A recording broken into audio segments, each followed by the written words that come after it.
یضل بہ کثیر و یہدی بہ کثیرا، اللہ تعالیٰ چاہتا ہے اس کے ذریعے بہت سے لوگوں کو گمراہ کر دے اور بہت سو کو ہدایت دے دے۔ کیا مطلب؟ جو بات مان لے وہ ہدایت والا، جو اس کا مذاق اڑاتا رہے یار اللہ ایڈا وڈا ہے کیوں گلا، وہ گمراہی ہوتی ہے۔ اس کا قطعاً یہ مقصد نہیں ہے کہ قرآن لوگوں کو گمراہ کرتا ہے۔ جس کا یہ عقیدہ ہے کہ قرآن لوگوں کو گمراہ کرتا ہے وہ پکا کٹر کافر ہے، اور اس کے کفر میں شک کرنے والا بھی کافر ہے۔ قرآن تو کہہ رہا ہے سورہ البقرہ کے اندر شہر رمضان الذی انزل فیہ القرآن، رمضان کا مہینہ وہ ہے جس میں قرآن نازل ہوا، ھدی للناس، پوری انسانیت کے لیے ہدایت ہے۔ قرآن میں کہیں نہیں آیا کہ قرآن جو ہے وہ انسانیت کے لیے گمراہ کرنے والی کتاب ہے، نہ وبینات من الہدی، اس میں ہدایت کے روشن دلائل ہیں، والفرقان، اور یہ حق اور باطل میں تمیز کرنے والی کتاب ہے۔ اولڈ ٹیسٹیمنٹ اور نیو ٹیسٹیمنٹ کے بعد اب یہ فائنل ٹیسٹیمنٹ ہے القرآن۔ تورات اور انجیل کے اوپر بھی المہیمن ہے، نگہبان۔ اس کے نظریات بھی اس پہ پیش ہوں گے، جو اس کے مطابق ہیں وہ ٹھیک ہے، جو اس کے مطابق نہیں وہ ٹیمپرڈ ہے، تحریف شدہ ہے۔ تو اللہ تعالیٰ فرما رہا ہے کہ ہمارا مقصد یہ تھا کہ جو بات ماننے والے ہیں وہ مان کے ہدایت پہ آ جائیں، جو نہیں ماننے والے وہ گمراہ ہو جائیں۔ اور یہاں پہ لوگ کہہ رہے ہیں قرآن ڈائریکٹ نہ پڑھنا گمراہ ہو جاؤ گے، اور یہی آیت پیش کر رہے ہوتے۔ تو یہ دیکھو کیسی مت ماری ہوئی ہے، کیا چیز تھی، کیا بنا دی۔ وہ بھی گمراہ ہوئے ہیں جنہوں نے اپنے شوکیسوں کے اندر بخاری سجائی ہوئی ہے اور کبھی عوام کو کھول کے نہیں بتایا کہ بخاری اور مسلم میں نماز کا طریقہ کیا لکھا ہوا ہے، اور جو بیچارہ بخاری اور مسلم کھول کے انہی کے فرقوں کے علماء کے ترجمے ان کی پبلک کو دکھاتا ہے، اور ان کو کہتے ہیں گمراہ ہو گیا جی، نہ ڈائریکٹ نہ پڑھنا۔ اس کا مطلب ہے کہ ان کے اپنے بزرگ بھی گمراہ ہیں جنہوں نے بخاری مسلم کے ترجمے کیے ہیں۔ اگر ان کا ترجمہ پڑھ کے لوگ گمراہ ہو رہے ہیں تو جنہوں نے خود کیے ہوئے انہوں نے تو گمراہی کا دروازہ کھولا نا۔ ایپا کیجئے الزامی جواب، اینٹی وینم، لاجیکل آنسر، اور پنجابی میں پھکی۔ وما یضل بہ الا الفاسقین، اس سے تو گمراہ نہیں ہوتے مگر فاسق لوگ، جو گمراہ ہونے کے لیے خود تیار بیٹھے ہوئے ان کے لیے گمراہی ہے قرآن کے اندر۔ وہ خود کما رہے ہیں، یعنی قرآن کا انکار کر کے، نہ کہ قرآن کو ماننے والوں کے لیے بات ہے۔ یہ دو کلمات کفر بہت خطرناک ہے۔ ایک یہ کہنا کہ قرآن پڑھ کے لوگ گمراہ ہو جاتے ہیں، یہ کوئی یہودی آگے ہمیں کہے نا عیسائی یار قرآن حدیث ٹیکسٹ نہ پڑھنا گمراہ ہو جاؤ گے، ہم کہیں گے یہ تو اللہ کا دشمن ہے۔ لیکن یہ مولوی ممبروں پہ چڑھ کے آپ کو پگڑیاں اور داڑیاں پہن کے، داڑھی پہنی ہوئی ہے انہوں نے، رکھی کوئی نہیں ہوئی ہے، کیونکہ ان کو ان کی ویسے تو انہوں نے سمجھ آ گئی داڑھی تو بغیر بھی امامت کر سکتے ہو۔ امامت کی جو صحیح مسلم میں 4 شرائط ہیں ان میں داڑھی نہیں ہے، تو یہ داڑھی انہوں نے رکھی نہیں، پہنی ہوئی ہے۔ داڑھی پہن کے جو ممبروں پہ چڑھ کے آپ کو کہہ رہے ہیں قرآن و سنت ڈائریکٹ نہ پڑھنا، قرآن و حدیث ڈائریکٹ نہ پڑھنا، گمراہ ہو جاؤ گے، تو یہ کلمات کفر ہیں، اور ان کے کفر میں شک کرنے والا بھی کافر ہے جو اس طرح کا کلمہ بولے۔ اور دوسرا کلمہ یہ بولتے ہیں کہ قرآن جو ہے نا یہ بہت مشکل ہے جی، بہت مشکل کتاب۔ یار پورے قرآن میں کہاں لکھا ہوا ہے قرآن مشکل ہے؟ اس کے الٹ ضرور لکھا ہے سورہ جو ہے القمر کے اندر کم از کم 4 وَلَقَدْ يَسَّرْنَا الْقُرْآنَ لِلذِّكْرِ فَهَلْ مِن مُدَّكِرٍ، ہم نے قرآن کو تذکیر نصیحت کے لیے آسان کر دیا ہے کوئی نصیحت حاصل کرنے والا؟ ایز فار ایز تذکیر از کنسرنڈ، قرآن سے نصیحت حاصل کرنا، قرآن دنیا کی سب سے آسان کتاب ہے، کیونکہ یہ انسانیت کے لیے، ایک موچی کے لیے بھی، ایک ڈاکٹر کے لیے بھی ہے، ایک انجینئر کے لیے بھی، ایک ریڈی بان کے لیے بھی، ایک انٹلیکچوئل کے لیے بھی ہے، ایک ان پڑھ کے لیے بھی ہے۔ یہی مشکل ہوگی تو اس کا مطلب ہے اللہ تعالیٰ نے خود کا ڈگا لایا ہے کہ ساری دوزخ کی ٹور جن، نعوذ باللہ، نہیں، یہ آسان کتاب تذکیر کے لیے۔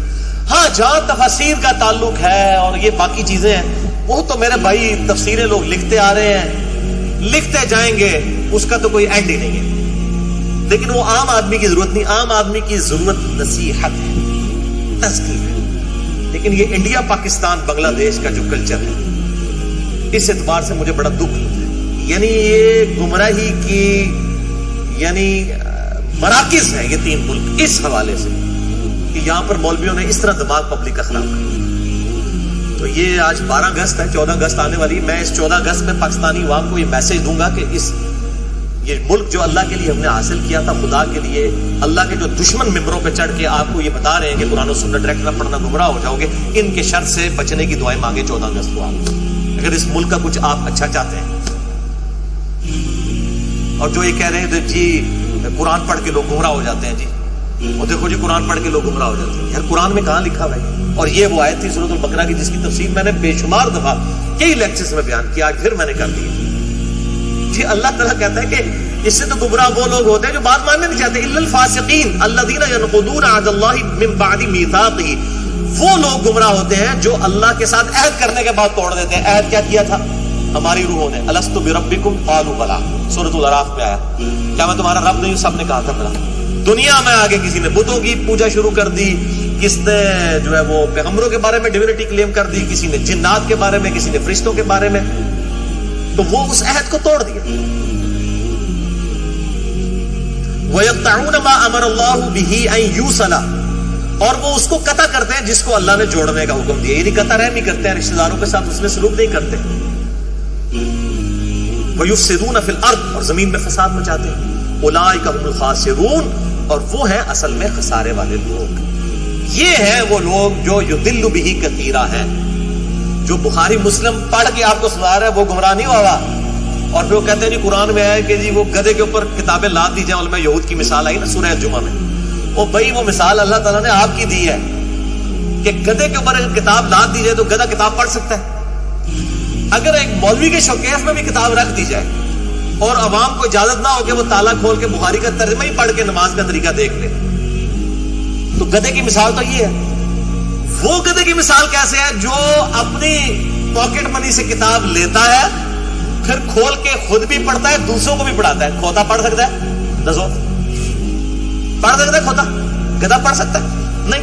تو جو بیچارہ پڑھ رہا ہے وہ گدھے کی مثال کیسے؟ وہ گدھے کی مثال اللہ نے ان کی دی ہے جنہوں نے اپنے شوکیسوں کے اندر, یعنی جیسے گدھے کے اوپر آپ کتابیں لاد دیں, وہ اب کتاب پڑھ تو نہیں سکتا. اسی طریقے سے وہ علماء جنہوں نے صرف اپنے شوکیسوں میں کتابیں رکھی ہوئی ہیں, پڑھنے کے لیے نہیں ہے, صرف پڑھی ہوئی ہیں, پڑھی ہوئی نہیں ہے, پڑھی ہوئی ہیں, ان کی مثالیں ہیں. یہ ہے گدھے کی مثال. اللہ کا بندے ہو اپنی شکل دیکھا کرو بیچے. اور یہ الحمدللہ اتنی سمپل باتیں ہیں. مجھے ابھی کل کہاں سے عثمان بھائی فون آیا ہوا تھا, اسپین سے آیا ہوا تھا, ہاں بارسلونا اسپین سے. تو اب دیکھیں یار, یہ تحدیث نعمت کے طور پہ میں بیان کر رہا ہوں. وہ کہنے لگے کہ وہ انہوں نے کوئی طلاق کا مسئلہ ڈسکس کر رہے تھے خلا کا. تو میں نے کہا میرے بھائی آپ نے اتنی دور فون کیا ہے, اتنے علماء کے وہاں کونسلز اور پینلز اور سینٹرز بنے ہوئے ہیں, اتنے بڑے بڑے تھر قسم دے علماء, پنجابی جنہوں کہتے ہیں سٹرونج قسم دے بڑے بڑے مولوی.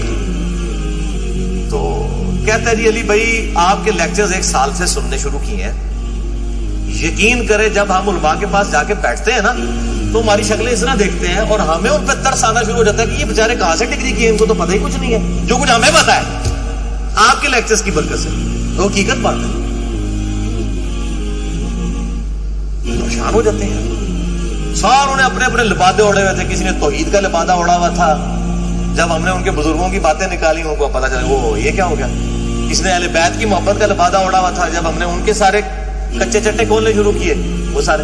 کسی نے صحابہ کی عقیدت کا وہ لبادہ اوڑا ہوا تھا, جب ہم نے بتایا کہ آپ کے بزرگ یہ کچھ کر کے گئے ہیں. کسی نے عشق رسول کا لبادہ اوڑا ہوا تھا, جب ہم نے ان کے بزرگوں کی باتیں نکالی ہیں, یہ لا الہ الا اللہ چشتی رسول اللہ اور لا الہ الا اللہ اشرف علی تھانوی رسول اللہ اور اللہم صلی علی اشرف علی نبینا اشرف نعوذ باللہ من ذالک. جب یہ کچے چٹے کھولے ہیں تو وہ کہتے ہیں یہ علی دیکھیں جی امت کو اتحاد کی ضرورت ہے, یہ کیا آپ اختلافات ملا رہے ہیں. اللہ تو بندو اختلافات ہے, تھوڑے مولوی خود پا کے گئے ہیں, انہوں نے رو. اور جیسے وہ پریس کلب کے سامنے احتجاج کرتے ہیں نا, میں کہتا ہوں آپ اپنے بزرگوں کے مدرسوں ان کی قبروں کے سامنے پلے کارڈ اٹھا کے احتجاج کریں کہ حضرت یہ کیا کچھ آپ کر کے گئے ہیں, انجینئر ساڈے گاٹے فٹ ہو گیا تہاڈی وجہ نال, نہ تسی کر کے جاندے نہ ساڈے گاٹے فٹ ہونا. انہاں سامنے احتجاج کرو, میرے سامنے کیا احتجاج کرنا ہے. ہم تو صرف واضح کر رہے ہیں, میں بار بار کہہ رہا ہوں ہم کسی کو مناظرے کا چیلنج نہیں کرتے. ہم کہتے ہیں آپ اپنی پبلک کو جواب دیں. علمی چیلنج ہم کرتے ہیں. چیلنج کا مطلب ہوتا ہے مشکل صورتحال کسی کو درپیش کر دینا. یہ ہمارا مناظرے کا چیلنج نہیں, علمی چیلنج ہے. آپ اپنی پبلک کو سیٹسفائی کریں کہ آپ کے بزرگ اس امت کے ساتھ کیا کر کے گئے ہیں, جن کو آپ اتنے بڑے بڑے ٹائٹل دیتے ہیں. اور پھر وہ کہتے ہیں جناب وہ یہ چھوٹی چھوٹی غلطیاں پکڑ, یہ چھوٹی غلطی ہے, کلمہ ہی جتنا صحیح نہیں ہے, آگے کتنے ٹری ہے, یہ چھوٹی غلطی ہے. کہتے ہیں جی خدمات بھی دیکھیں. کل کو تو لوگ کوئی کہیں گے غلام احمد قادیانی دجال کی بھی خدمات دیکھیں. یہ تو نہیں ہوتا. یہ مسئلہ ہے عصمت انبیاء کا. چھوٹے موٹے مسئلوں میں واقعی کہتا ہوں کسی کو رفع الیدین یا امین کے مسئلے پہ کسی پہ لعنت نہیں کرنی چاہیے, صرف ترغیب دلانی چاہیے. لیکن جہاں عقائد کا مسئلہ ہے, جہاں اللہ کی محبت اور اس کے محبوب صلی اللہ علیہ وسلم کی عفت اور عصمت کا اور آپ صلی اللہ علیہ وآلہ وسلم کی عزت کا مسئلہ ہے. اور جن جن بزرگوں نے ان گستاخیوں میں حصہ ڈالا ہوا ہے تے اسی جناب وہ نا پگڑی لا کے نا وہ ہاتھ پڑا دیا, عزت اچھالے گا اس کی. جس نے ہمارے نبی صلی اللہ علیہ وآلہ وسلم کی عزت پہ ہاتھ ڈالا تو ہمارے ایمان کا تقاضا ہے. بخاری مسلم کی حدیث ہے, تم میں سے کوئی شخص اس وقت تک مؤمن ہی نہیں ہو سکتا جب تک کہ وہ مجھے اپنے ماں باپ اولاد سب لوگوں سے بڑھ کر عزیز نہ سمجھنا شروع کر دے. اور ایک اور دوسری حدیث ہے بخاری اور مسلم کی کہ اس نے ایمان کی حلاوت چکھ لی جس میں 3 نشانیاں ہیں. نمبر 1, اللہ اور اس کا محبوب صلی اللہ علیہ وآلہ وسلم پوری دنیا میں سب سے بڑھ کر اسے محبوب ہو جائیں. نمبر 2, اس کی دشمنی اور دوستی کا معیار اللہ کی ذات ہے. اور نمبر 3, کفر کی طرف لوٹایا جانا اس کے لیے اتنا ہی مشکل ہو جائے جتنا زندہ آگ میں جلایا جانا. وہ آگ میں جلنے کے لیے تیار ہو جائے لیکن دین نہ چھوڑے. اللہ تعالیٰ سے دعا ہے جو حق بات میں نے کہی اللہ تعالیٰ ہمارے دلوں میں راسخ فرمائے. اگر جذبات میں میرے منہ سے کوئی غلط بات نکل گئی تو اللہ تعالیٰ ہمارے دلوں سے ہی معاف کر دے. ہمیں کتاب و سنت کی تعلیمات پر عمل کر کے دوسرے بھائیوں تک پہنچانے کی توفیق عطا فرمائے. سبحانک اللہم و بحمدک اشہد ان لا الہ الا انت استغفرک و اتوب الیک وما علینا الا البلاغ المبین. جزاکم اللہ خیرا.